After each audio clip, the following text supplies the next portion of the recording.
passar para o Jailson Lira, para ele fazer a exposição dele, e no final a gente pode fazer mais outro debate mais geral. Todo mundo de acordo? De acordo.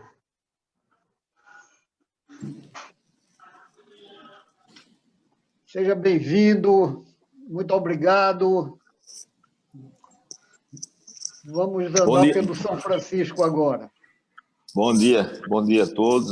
Queria, em primeiro lugar, agradecer o convite da academia, Teles, que está aí participando desse encontro que até agora somente eu aprendi, né?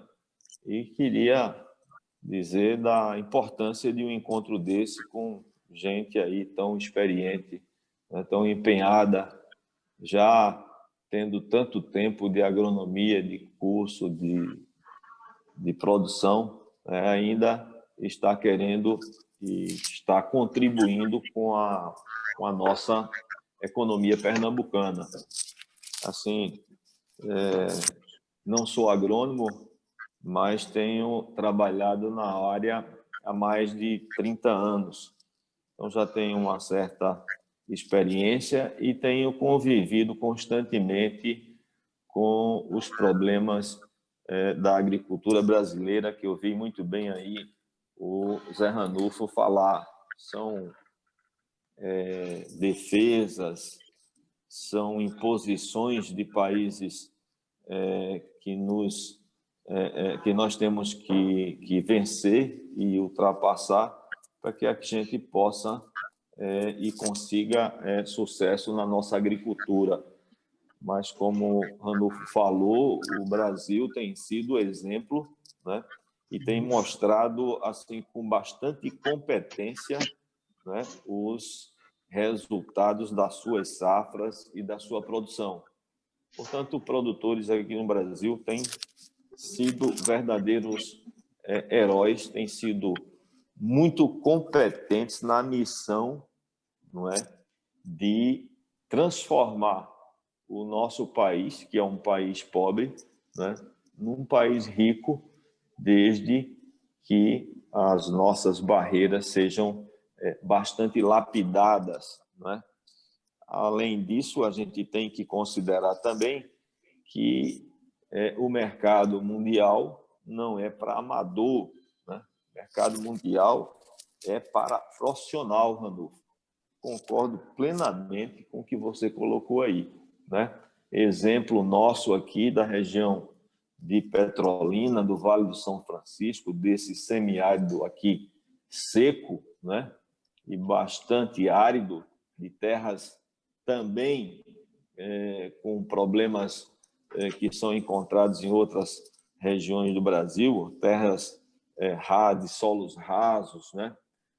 Enfim, mas isso tudo a gente tem conseguido, né, ultrapassar e mostrar não só ao nosso país, como aos países, né, que fazem concorrência conosco na nossa produção, que nós temos bastante competência, né, para superar e mostrar o que nós estamos mostrando aí nos grãos, né, na soja, no milho, enfim, na agricultura, na pecuária, e o Brasil tem tido uma posição de bastante destaque, né, e tem sido muito condenado em algumas questões, como, por exemplo, a comparação com a questão da Amazônia e outras coisas queimadas, e que, assim, por trás disso tudo tem verdadeiros e interesses da defesa, né, de outros países contra o nosso. A nossa apresentação é uma apresentação rápida. Eu acho que eu vou gastar aí mais ou menos uns 20 minutos para poder mostrar alguma coisa que o Teles me pediu aqui a respeito do Vale do São Francisco. Não é muita novidade para o pessoal que já está aí, mas quem sabe a gente gera a possibilidade de bastante discussão nesse período. Então, em primeiro lugar, a gente apresenta um slide com esse rio, que é o nosso Rio São Francisco, que é a verdadeira dádiva aqui da nossa região. Um rio que tem possibilitado a esse Vale do São Francisco de proporcionar riqueza e produção, não só para quem mora aqui, mas quem vive da agricultura, né? Tem movimentado com bastante competência as novas adversidades e as novas exigências dos mercados, tanto do mercado nacional como do mercado internacional. Petrolina, aqui por nós, petrolinenses, nascidos ou acolhidos, eu particularmente sou paraibano, né? Sou de João Pessoa, mas há 36 anos que eu estou aqui na região e me sinto filho de Petrolina. Por nós, é sempre denominada Petrolina como sendo a terra dos impossíveis, né? E a cada dia se demonstra mais essa capacidade de ultrapassar barreiras, de vencer, né, dificuldades, e na verdade, essa marca de terra dos impossíveis se firma a cada dia, desde que os primeiros visionários aqui imaginaram que a região com a água do São Francisco seria a nova uma Califórnia brasileira, né? E Petrolina tem feito isso, né? O nosso querido Nilo Coelho, que foi um dos políticos que inicialmente pensou, né, nessa possibilidade, ele imaginou o que hoje está acontecendo e talvez até mais do que isso, porque muito certo, provavelmente teremos ainda muito mais avanços do que temos hoje. Alguns já conhecem a região, os canais de irrigação, eles saem da usina hidrelétrica de Sobradinho, né? E adentram pelo área de Sequeiro, né? E vão distribuindo a água naquelas regiões onde há umas melhores manchas de solo, né? Então, através desses canais, a gente vai recebendo as águas, né? Uma imagem de como Petrolina se apresenta hoje na sua área irrigada, né? O lado do pivô central é o lado baiano, a foto foi tirada do lado baiano para o lado de Pernambuco. Então, à frente, após o rio, nós temos aí as áreas irrigadas que representam um tapete verde que demonstra as áreas e as fazendas que produzem aqui na região, né? O projeto Nilo Coelho é uma dos projetos de irrigação que é mais representativo aqui no Vale do São Francisco e principalmente na nossa região de Pernambuco, né? E ele é composto por grandes empresas, médias empresas e pequenos produtores. Na sua grande maioria, o projeto, né, é gerido, né, e a produção se dá nos lotes de pequenos produtores. São lotes de até 7 hectares irrigáveis, né? E as grandes empresas acima de 50 hectares. Nesse meio, de 7,1 a 50 hectares, ficam os médios produtores, né? Se a gente for fazer a análise bem detalhada, a maior parte das áreas corresponde a pequenos produtores, né? Principais culturas aqui do Vale do São Francisco, nós temos a manga, a uva, né, o coco, a acerola, banana, goiaba, caju e várias outras culturas que estão sendo adaptadas ou estão sendo trazidas aqui para que a gente possa produzir. A maior parte da produção, né, que a gente vê aí mais ou menos em torno de 40% de tudo, se ocupa essas áreas com manga, e depois vem a uva, depois o coco, a acerola, a banana. Mas vejam que a manga e a uva é quem realmente dominam a produção aqui no Vale do São Francisco. E são elas que agregam maiores valores e maiores rentabilidades aos produtores, né? Enfim, são as culturas permanentes que têm dado maior resultado, né, financeiro aos produtores e tem também dado maior empregabilidade, né? O Ranulfo falou muito bem aí que a gente viu que essas áreas irrigadas e principalmente essas culturas perenes, elas, além do fator, né, de gerar receita para a região, tem a questão da questão social, que dá aí, no caso de uva, de 4 a 5 empregos, dependendo da época da fase fenológica da planta, 4 a 5 empregos, né, por mês, aí, por hectare aos trabalhadores. Então, a empregabilidade, né, como resultado de um trabalho e de um avanço social bastante grande, tem feito com que a região cresça bastante. Aqui faço parte, estou presidente do Sindicato de Produtores Rurais.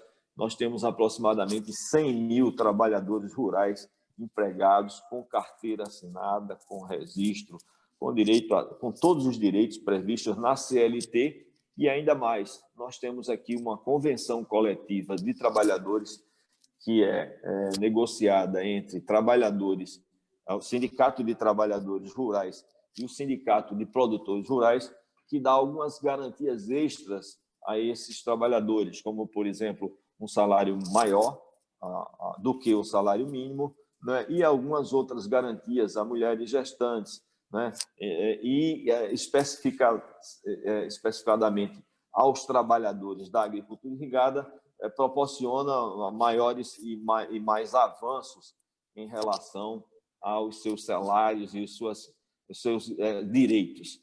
Enfim, são 100 mil trabalhadores que estão empregados, e aqui na região não falta emprego, não falta, né? O trabalhador que estiver desempregado aqui é por uma questão de tempo ou, às vezes, de interesse próprio, mas sempre existe emprego, né, para que e a região sempre ganha com isso, né? Você tem umas imagens aí de uva e manga, né, e banana e melancia. A cultura da banana tem sido se reduzido em função das variedades que são utilizadas ou que eram utilizadas, que causavam prejuízos por conta de danos de ventos, né? Mas, verdadeiramente, o carro-chefe aqui é manga e uva, né? No caso da uva, em particular, a maioria dos produtores rurais tem buscado variedades novas, né? Essa variedade que está aí é uma Vitória, a variedade Vitória, que é resultado de processos de cruzamento, né, que foi conseguida através do pessoal da Embrapa do Rio Grande do Sul. É uma das variedades que tem sido mais plantadas aqui, por apresentar uma boa resistência à chuva, né, a doenças, e também ser de excelente qualidade e sabor, né? Mas outras variedades temos ido buscar na Califórnia, que é o berço, né, das novas variedades de uva, é uma das regiões do mundo em que mais se encontram investimentos em novas variedades, e nós temos trazido para cá. Aqui em Petrolina, nós temos tido pelo menos aí umas 5 empresas dos Estados Unidos que estão contratando material genético para os produtores reproduzirem e produzirem, né? Então, há uma verdadeira aqui expansão, né, de interesses, tanto dos viveiristas como também dos produtores rurais, em oferecer uvas que tenham características bem mais superiores às que nós já produzíamos, né?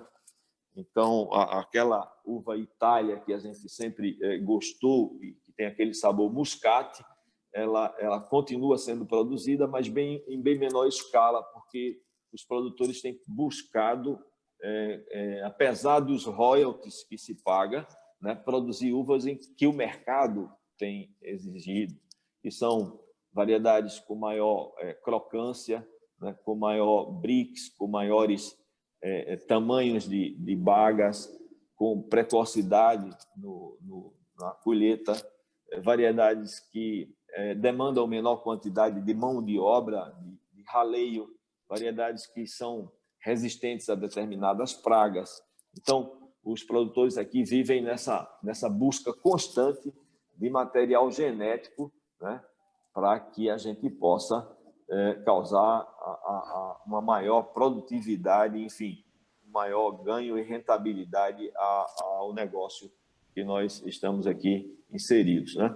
Portanto, as culturas como melancia, melão, né, cebola, têm cada vez mais dado espaço às culturas permanentes aqui na região. Aí nós temos melão, goiaba, né? A goiaba tem um problema sério de nematóide que tem dizimado bastante os plantios aqui. A Embrapa já vem lutando com esse problema há vários anos, mas ainda não foi definido uma variedade, um clone, um material genético que seja resistente, né, à praga do nematóide que tem atacado bastante aqui as plantias de goiaba, né? A maior parte das culturas são fruteiras, 96%. Isso registra o que nós falamos a respeito do que a região tem feito, né? Perfil dos produtores, na sua maioria, pelo próprio quadro que a gente viu, é de pequenos produtores, né? Aí esse pequeno produtor vai de 0 a 7 hectares, né? E é a maior parte dos produtores, 84%, né? Voltando aqui para a questão de uva e de exportação, a gente apresenta aqui um relatório, uns gráficos relativos ao que a gente tem produzido mais ou menos por ano em relação à exportação, né? Para demonstrar e mostrar a vocês a importância que a gente tem com o mercado externo. O Brasil tem um mercado interno grandiosíssimo, diferentemente, por exemplo, do Chile, de outros países que praticamente produzem para exportar. A nossa sorte aqui é que a gente tanto tem janelas bastante definidas de exportação para as nossas frutas, como também produzimos para o mercado interno. E aí a gente sempre fica com o olho no mercado interno e o olho na exportação e a cotação do câmbio, enfim, os resultados de análise residuais para que as frutas cheguem a determinadas cadeias ou redes de supermercado na Europa, que fazem verdadeiras concorrências em relação à presença de pesticidas ou de resíduos de produtos fitossanitários, mas a tecnologia de produção aqui tem avançado tanto, né, que em a maioria dos lotes que a gente tem trabalhado aqui no final do ciclo, essas frutas saem praticamente isentas aqui, né, de produtos fitossanitários. E olha que as barreiras fitossanitárias impostas a nós são muito grandes, não só por parte do mercado de exportação, como também pelo mercado interno.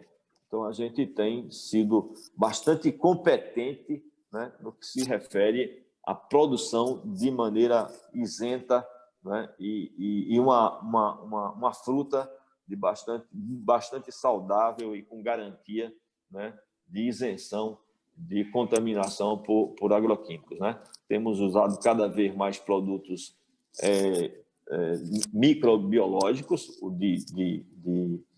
de reprodução microbiológica, né?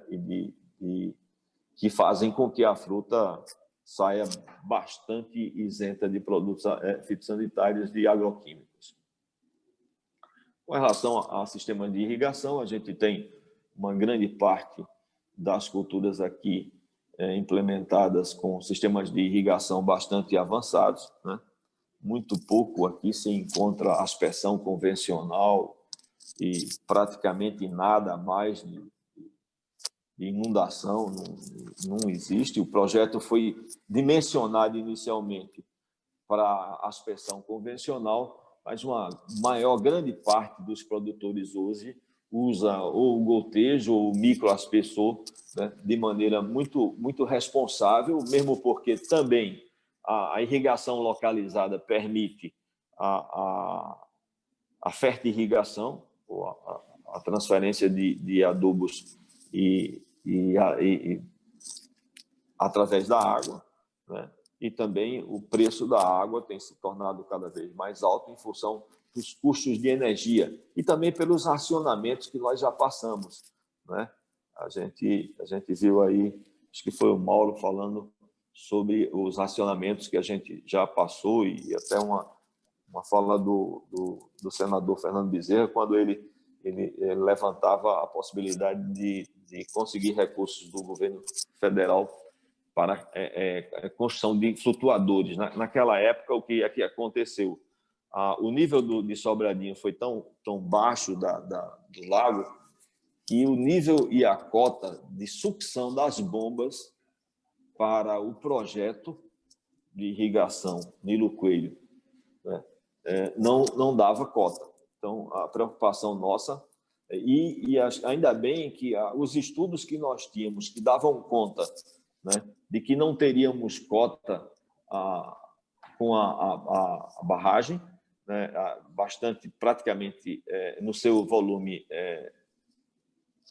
mínimo, a gente ainda conseguiu fazer a captação da água e a gente não teve um colapso maior no Nilo Coelho, mas conseguimos recursos do Distrito de Irrigação, do Governo do Estado, da Prefeitura de Petrolina, e os flutuadores e as bombas foram instaladas de maneira a garantir a continuidade, se houvesse um colapso, né, no nível de captação, para que a gente pudesse manter a irrigação das áreas, que seria um caos, e também de cidades próximas e distritos que são servidos também com essa água para beber ou para pequenas hortas comunitárias ou qualquer outro tipo de...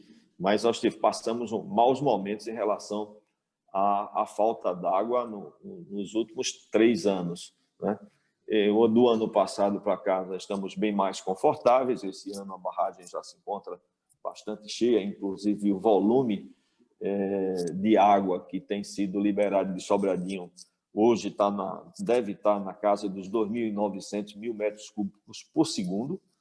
Até talvez o mês atrasado nós estávamos com 800 mil metros cúbicos por segundo, e essa semana, desde 15 dias para cá, a Chesf, talvez, pelo que a gente soube, pela necessidade de geração de eletricidade, que em outras regiões do país está faltando energia por conta de seca, a Chesf resolveu também, com a entrada de praticamente 2.900 mil metros cúbicos por segundo, a barragem de Sobradinho está liberando muita água nesses últimos 15 dias para que a gente possa gerar energia. Então, de maneira que a gente está muito confortável esse ano com a questão dessa possibilidade, né, de manutenção sem problemas da nossa irrigação, né?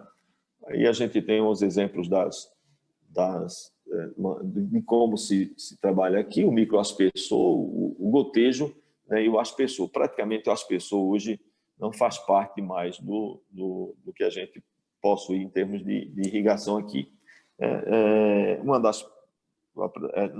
Na apresentação lá do Magri Nordeste, o Teles me pediu, e foi sobre cooperativas em Petrolina, né? E a fala do Ranulfo também demonstra um empenho grande sobre essa questão do cooperativismo do Brasil. Realmente, essa forma de se organizar de produtores começou muito forte no Sul, e aqui no Nordeste a gente tem tido bastante dificuldade quando se cria uma cooperativa. Em primeiro lugar, porque não se acredita. Bancos não fazem financiamentos para cooperativas. Quando quando muito fazem, pedem as garantias que as cooperativas não têm para oferecer. Mas nós temos alguns resultados de sucesso, bastante sucesso, e tem sido aqui muito forte, né, o movimento de produtores para se organizarem em cooperativas, né? Eu mesmo faço parte de uma cooperativa, fui da presidência da cooperativa durante 7 anos, né? Hoje eu permaneço na diretoria, mas é uma cooperativa que começamos do zero, praticamente. Naquela época, dividíamos as contas de telefone, de energia do escritório da cooperativa, mas o pensamento de união foi muito forte e já temos praticamente 15 anos de funcionamento e a nossa cooperativa, com 28 produtores, tem uma receita, um resultado de venda de frutas no mercado interno e em exportação de aproximadamente 140 milhões de reais por ano, apenas com 28 cooperados, né? Dentre as cooperativas que se destacam mais aqui na nossa região, nós temos a CAGE, né? A Coana, a Copex Vale, que é a nossa, a Copex Fruit, a Copa e a Valex Fruit. Então, essas cooperativas que vieram bastante na sequência das primeiras de sucesso, né? Que foi a CAGE e a Coana, depois nós com a Copex Vale, vieram a dar um sustento bastante forte para que o produtor, principalmente aqueles produtores de uva e manga, e principalmente os de uva, pudessem conseguir chegar a mercados internacionais, né? A nossa cooperativa hoje, a Copex Vale, ela vende fruta para os Estados Unidos, e para a Inglaterra e a Europa continental. Enfim, nós conseguimos colocar nossa fruta de qualidade, né, nesses mercados, de maneira que, se fôssemos produtores independentes, muito provavelmente não conseguiríamos chegar a esse intento. Aí uma foto da sede inicial na época da nossa cooperativa e agora, mais ou menos, o que a gente tem aí, com um terreno de aproximadamente 5 hectares, né? Câmaras de resfriamento de frutas que compreendem praticamente um armazenamento de 75 contêineres de uva, entendeu? E um investimento muito alto e tudo praticamente resultado, né, da dedicação, do empenho e do financiamento do próprio produtor rural, né?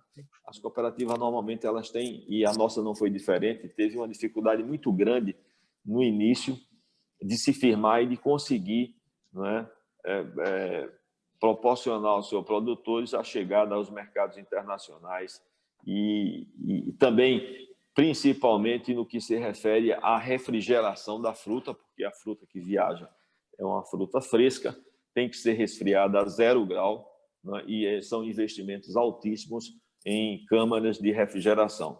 A gente tem uma sede, onde lá tem o escritório da cooperativa e a câmara, né, que faz o resfriamento da uva que é embalada nas fazendas. Cooperativa de produtores de uva de mesa, fundada em 2004. Nós temos 28 cooperados e já temos aproximadamente 400 hectares de uva plantada, né? A sede é um terreno de 5 hectares. Nós temos hoje 61 colaboradores, câmara de resfriamento, e essa união nos propicia, assim, coisas muito importantes, como a aquisição de insumos, né, de maneira muito direta aos fornecedores e às fábricas, fazendo com que a gente consiga estabelecer uma redução bastante significativa dos custos, não é, dos insumos para a produção, né? De pneus a telas, não dá para ver muito bem, mas telas para pássaros, né?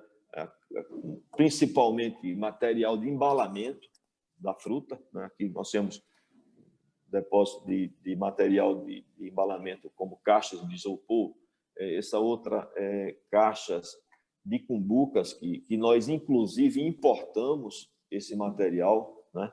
Então, a cooperativa tem a capacidade não só de exportar a sua produção, como também importar material de embalamento, principalmente material que vem muita coisa da China, da Itália, né? Onde a gente tem um subsídio que é o drawback, todo esse material que a gente compra de fora do nosso país, a gente importa na intenção e com o compromisso de mandar de volta com fruta, né, dentro. Os impostos são reduzidos desde que você confirme e comprove a volta desse material. Então, isso dá uma garantia de muito mais tranquilidade a gente, né? Uma das coisas que a gente também tem tido muito cuidado e muito planejamento aqui é com relação às safras, né? A cobertura de uva e a aquisição de lonas plásticas é uma coisa bastante presente, porque a gente tem aqui uma média aí de 250 a 400 milímetros no ano, quando o ano é normal, mas quando cai uma chuva dessa que alaga praticamente tudo. Então, a gente tem que ter a garantia de que se tenha na área uma boa drenagem e uma cobertura plástica para poder garantir a colheita da uva saudável, né? A gente tem ido a outros países que trabalham já com cobertura plástica. Essa apresentação aqui é de uma visita que nós fizemos à Itália o ano passado, no final do ano, e já imediatamente a gente conseguiu visualizar e identificar os materiais mais adequados, que na Itália já se usa há muito tempo, e aqui aquela visita foi em dezembro, já agora em março, a gente com o Parreiral aqui em Petrolina coberto e funcionando e protegendo a nossa safra. Então, as coisas aqui acontecem com uma realidade e com uma rapidez muito grande, né? Algumas variedades dessa de uva que a gente traz da Califórnia, aqui se testa, porque as variedades que produzem bem lá, as variedades que têm determinadas características lá, quando a gente traz para cá, às vezes elas não apresentam a mesma característica, mas o produtor tem sido valente, tem se arriscado bastante, tem apostado bastante, traz as variedades para cá. E nós temos uma coisa interessante que aqui, na região tropical, a gente consegue testar e conseguir avaliar uma variedade de um ano para outro, né? Enquanto, por exemplo, no Chile e em outras áreas do mundo, produtores de uva, eles passam 2, 3, até 4 anos para conseguirem resultados satisfatórios e avaliarem as variedades. Aqui, praticamente em um ano, a gente planta e já colhe a primeira safra, né? Isso faz com que a rapidez que a gente consiga aqui no Vale do São Francisco de transformar, né, a produção e atender cada vez mais rápido às necessidades do mercado. Na verdade, o produtor trabalha para o mercado, então ele tem que estar atento a tudo, né? Então, a gente tem trazido variedades novas, trazido de forma legal, né?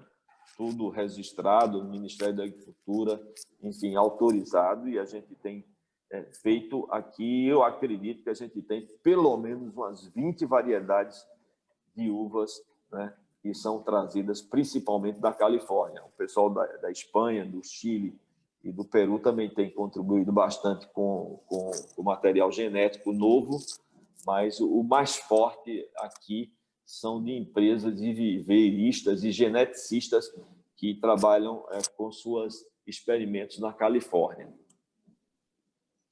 As programações e aí a importância do cooperativismo, cada vez mais forte aqui, é a participação, o planejamento, né? As decisões que são tomadas sempre em conjunto, e isso aqui na região do Vale do São Francisco tem crescido, diferentemente de outras oportunidades que a gente tem visto, mas a gente já tem visto aí o pessoal da cana-de-açúcar, né, se reunindo de forma cooperada, e isso faz com que aquelas usinas que às vezes estavam paradas voltem a funcionar e deem sucesso aos produtores.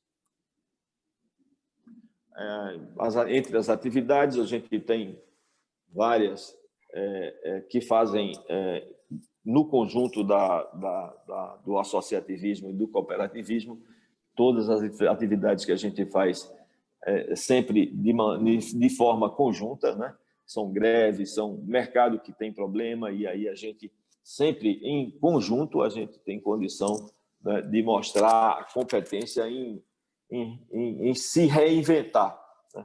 Por exemplo, no ano passado a gente tinha container viajando no mar, né, para um determinado mercado, e de repente a gente toma conhecimento que o mercado está com problema, que o mercado não está pagando preço bom, e a gente no mar mesmo, a gente já redireciona esses containers para outros países, já consegue frete rodoviário para levar para outro país, para levar para outro cliente, enfim. A forma de cooperativa tem sido para nós aqui o grande sucesso e o maior sucesso da região. Temos, inclusive, no próprio Sindicato de Produtores Rurais, incentivado aos produtores a se organizarem, não é? Pelo menos que eles possam tentar se organizar para que os resultados deles sejam cada vez melhores. Aqui um exemplo de visita nossa à Europa, principalmente à Califórnia, aos viveiros, dá para você sentir aí, né, as variedades e as frutas que eles têm trabalhado para lá, e a gente tem conseguido trazer aqui. São visitas que nós fazemos a um seminário que existe lá por parte dos viveiristas e dos geneticistas em agosto. Esse ano a gente não foi por conta da pandemia, mas o verdadeiro sucesso de Petrolina e da região é que a gente tem ido buscar, né? Buscar até fora do país, né, esse material genético para que a gente possa ter o sucesso em nossas atividades. Então, o governo, como sempre todos sabem, é muito ausente, né? Aqui, muito mais se consegue as coisas pelo esforço dos produtores rurais, né? Os organismos governamentais que deveriam estar nos apoiando, eu posso citar aqui assim bastante claramente a Embrapa, que poderia estar contribuindo ainda mais. Não vemos assim os resultados tão frequentes, né? Há uma distância muito grande entre os pesquisadores e a produção rural, sabe? Muitas vezes a gente vê pesquisadores simplesmente trancados em escritórios, né, com aqueles seus projetos e suas experiências que não correspondem, às vezes, até à realidade, né? E nós precisaríamos lutar, tanto a nível federal como estadual, né, para que as pesquisas elas se aproximem cada vez mais, né, do produtor rural. Eu escutei o Ranulfo falando aí com bastante competência com relação às universidades, que deveriam também buscar a aproximação com o setor produtivo, porque, inclusive, a falta de recursos para determinados experimentos poderia ser aportada, né, pelo setor produtivo, pelas organizações, pelos sindicatos de produtores, pelas associações de produtores, fazendo com que os avanços chegassem muito mais rapidamente. Então, assim, é com muita tristeza que a gente vê os órgãos federais e estaduais muito afastados, sem qualquer tipo de suporte aos produtores rurais, né? No caso da Agro e na defesa, por exemplo, e nos trabalhos que deveria fazer com relação à mosca da fruta, que é um problema bastante sério aqui em Petrolina, nós temos tido bastante dificuldade na atuação, na fiscalização, no acompanhamento. Enfim, não tem dinheiro para combustível, não tem agrônomo e técnicos suficientemente para que possam visitar as propriedades. É uma verdadeira assim, ausência da responsabilidade que deveria ter. E sem falar da importância econômica que a região dá ao estado de Pernambuco, tanto financeira como social, como falei. Mas, enfim, temos aí uma distância grande, né, e uma falta de interesse e de dedicação dos governos para com a nossa atividade aqui no Vale do São Francisco. A cooperativa também muito preocupada com a qualidade, né? Sempre está aí acompanhando as partidas, os lotes de frutas que chegam, né? E é esse o grande sucesso da nossa cooperativa, é que cada produtor produz na sua fazenda a sua fruta, mas nós temos um controle de qualidade e parâmetros de qualidade que fazem com que a nossa fruta seja praticamente igual. Os destinos que a gente sempre trabalha aqui, Roterdã, na Holanda, Londres, na Inglaterra, Hamburgo, na Alemanha, Filadélfia, nos Estados Unidos e outros. Então, a gente acompanha esses resultados aqui já são agora da semana 44, aqui, 2020, então a gente tem assim um cuidado de estar sempre bem atento aos mercados, né? E, como eu falei, com relação à qualidade, a gente tem controles rigorosos de qualidade, né? Definição de frutas premium. No caso da nossa cooperativa, nós temos uma fruta bem selecionada, que é uma marca nossa, que é essa gota de mel, está aqui no próximo slide, né?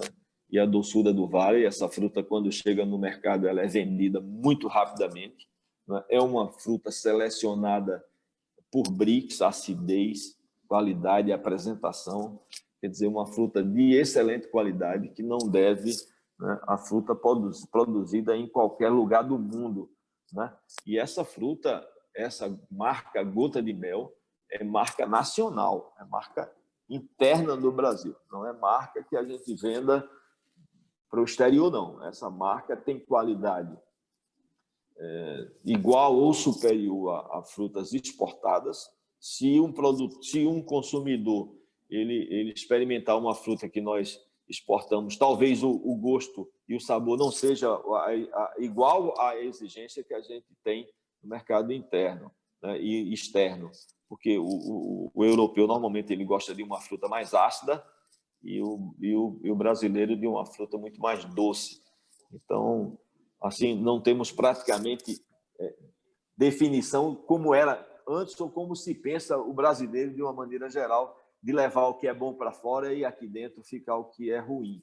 Não, nós estamos trabalhando fortemente na cooperativa para deixar e oferecer ao mercado interno frutas tão boas quanto as que estão sendo exportadas. Evidentemente que alguns padrões de qualidade são definidos até para os mercados que a gente manda. O mercado inglês tem uma característica, o mercado alemão tem uma característica, o mercado americano tem outra característica para cada fruta. Então, nós, como temos que atender esses mercados, as frutas são embaladas de acordo com padrões de qualidade criadas para cada mercado. O mercado americano gosta de uma fruta de tamanho grande, XL ou XXL, de baga maior. Eles são bastante exigentes em frutas de baga maior. O mercado inglês é a coloração, sempre uma coloração mais esverdeada, né? E mercado nacional interno, que é fruta mais amarelada, mas que é fruta bastante doce, né? O mercado europeu, que é uma fruta mais ácida. Então, a gente trabalha conforme a exigência do mercado. E sempre estamos presentes nesses mercados. No caso da nossa cooperativa, nós temos feito visitas pelo menos 2 vezes ao ano, e sempre depois das safras nós vamos visitar nossos clientes, redes de supermercados, né, que a gente para saber os resultados da nossa safra, mas sempre muito presentes, de maneira que as cooperativas proporcionam essa possibilidade. Em feiras e eventos nacionais também participamos bastante fortemente, redes de supermercado, bastante fruta de boa e excelente qualidade, né? Encontros, dia de campo, a gente faz, se reúne, discute problemas e busca o entrosamento entre os cooperados. Análise e avaliação de planejamento sempre fazem parte da nossa atividade. Avaliação de fruta, quando chega, avaliação de BRICS, de acidez, enfim, nós temos também um departamento que controla tudo isso. Câmaras de refrigeração ou de resfriamento da uva para o transporte. Nossa câmara de resfriamento, apresenta armazenamento de aproximadamente 75 containers de 40 pés. Isso representa quase 75 carretas de uva, né? Ou aproximadamente 1.500 pallets. Só nós temos essa capacidade. Isso dá um fôlego, um pulmão para o produtor, que às vezes tem necessidade de colher com antecedência, já com a previsão, às vezes, de chuva na semana, ele colhe, guarda, né? É um período que a fruta está com preço mais baixo, a gente pode segurar, enfim, essa possibilidade. Temos até recebido prêmios nacionais em relação à maneira como nós temos trabalhado, tanto no que se refere ao apoio ao produtor, como também à nossa forma de se organizar e de cooperativa, né? De maneira que eu coloco no final essa mensagem para o grupo, né? Que não pretendemos que as coisas mudem se sempre fazemos o mesmo. Então, aqui em Petrolina, o mote é avançar, investir, arriscar, né? Mesmo que isso possa gerar, né, dificuldades, erros, mas, assim, de maneira muito acertadamente, os nossos erros têm sido, assim, campeões em nos orientar para o melhor resultado e para as melhores saídas. Muito obrigado. Eram essas as apresentações e as considerações que eu teria para o grupo. Fico à disposição. Muito obrigado, Jailson.